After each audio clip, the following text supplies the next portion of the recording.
A giant crater, the remnants after Israel bombed the densely populated Jabalia refugee camp on October 31st, just 3 weeks into its war on Gaza. The UN says at least 4 1,000-pound bombs were dropped by Israel, 10 structures were flattened, and the UN verified at least 56 people were killed, including 12 women and 23 children. It was one of 6 Israel attacks last October and November examined by the UN Human Rights Office in a new report on indiscriminate and disproportionate attacks. The report concluded Israel systematically failed to comply with fundamental principles of international humanitarian law of distinction, prohibition of indiscriminate attacks, and proportionality.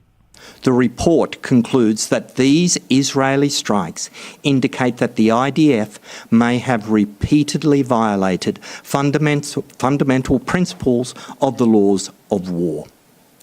In this connection, it notes that unlawful targeting, when committed as part of a widespread or systematic attack against a civilian population, in line with the state or organisational policy, may also implicate the commission of crimes against humanity.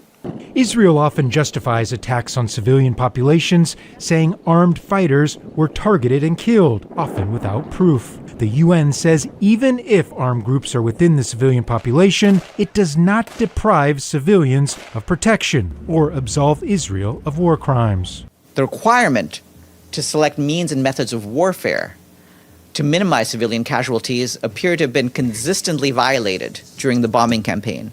And this is something that the in-depth look at 6 specific incidents seems to bear out. Who should be held accountable for this? How should accountability be carried out?